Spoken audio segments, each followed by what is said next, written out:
Hello, how you doing? I hope you're well. Now, I hope you're not in this position, but are you too good for a shark to resist? And what would be too good for a shark to resist? It was you if you're swimming and bleeding into the ocean at the same time. Now, that's going to be difficult for any shark to resist. Now, this is metaphor. See if this one works for you. I see lots of information about narcissists on YouTube, which is just fantastic. There's loads of resources out there, and on Google, there's just tons of resources about narcissistic traits, particularly not narcissistic personality disorder. I think that's a minority of people who actually go through to that level to get the tests, the assessments done by medical professionals. I'm talking about the grey scale with people very high in those narcissistic traits. There's tons of information out there. So about the, understanding them, which is so important. You need to understand what you're dealing with, the sort of people you're dealing with, how to spot them. That's a key thing. Yeah, absolutely important, especially if you're in a relationship with these sorts of people. How to avoid them. Now that's useful, is it not? Quite tricky. How to confuse them. Okay, that could be useful, I guess, but you might get caught in a spider's web there, to mix metaphors. And how to irritate them. I'd be careful about trying to irritate, but you need to understand this, and you might use that as a technique to sort of really start testing if this person reacts in that way that you think, so if you poke it, will it bite back in the way that you predict, So, all these things are useful. And there's so much more information out there from when I started my channel 2009 it was, so a long time ago. There wasn't that information out there.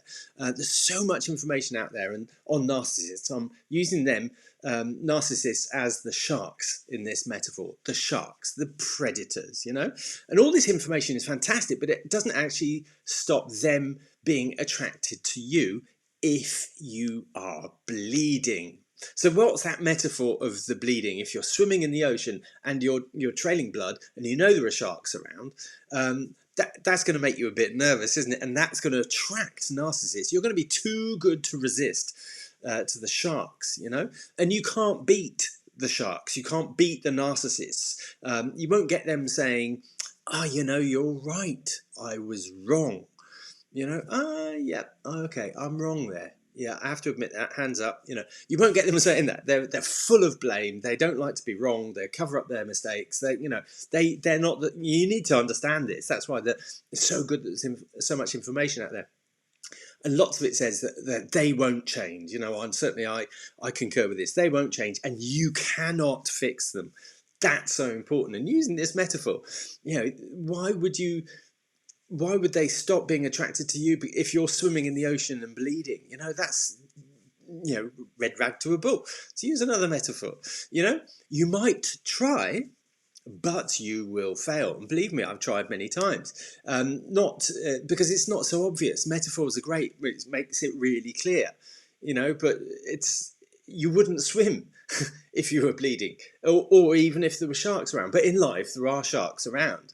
And some of us are swimming and bleeding. Some of us don't realise we're bleeding. And, so I'll tell you what the bleeding bit is in just a second. But, if it was this easy and simple to notice, you wouldn't make the same mistakes again. But we do again and again and again. It's all to do with our subconscious programming. So what's the solution? In the circle there, in the top.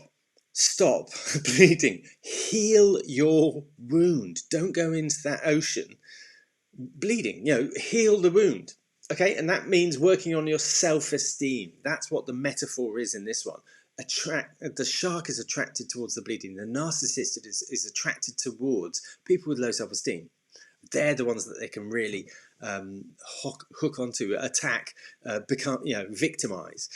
So you need to work on your self-esteem. And I've put there, have I made it clear enough that it's complex? This is so complex. I've been doing this for 16 years and I've made so many mistakes, 16 plus years. I've made so many mistakes, but yet, conversely learned so much about this.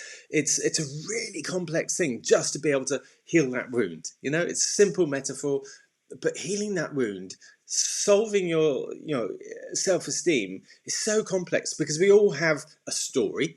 We all have different stories, different experiences. We all have different personality profiles, and we learn and react in different ways based on that stuff as well.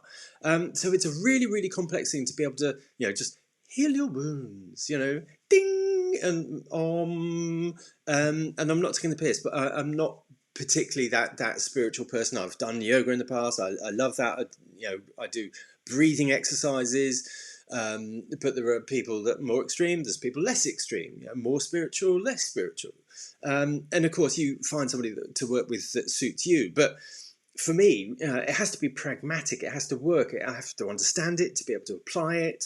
And this is a really complex thing. So explaining it is quite difficult. That's why I thought this metaphor was useful. So for me, and in my experience of working with clients, it has to be a personal approach. I tried to build in the past a program that everybody could learn from, and they could, but they wouldn't apply it. Why would they? Why would people get stuck?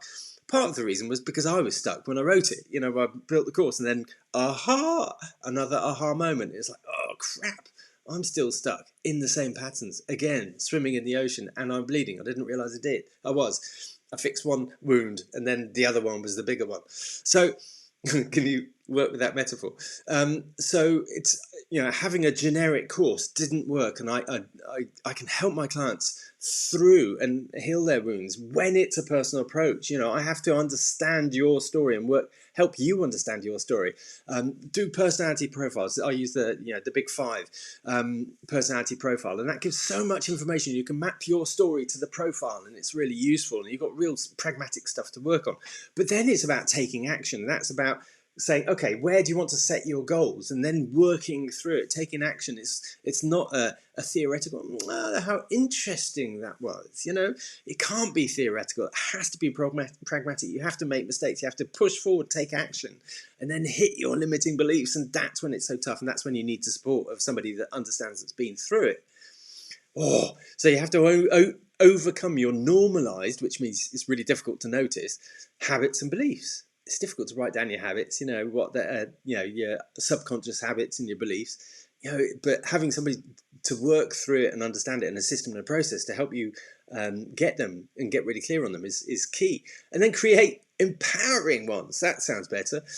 Habits and beliefs, but habits and beliefs take a while of action, constant battling, daily battling, to actually implement and create, to get it into the subconscious. So it's really important that it's a personal approach. It's really important that it has to be bespoke for you. And what's the consequence or the alternative of not changing?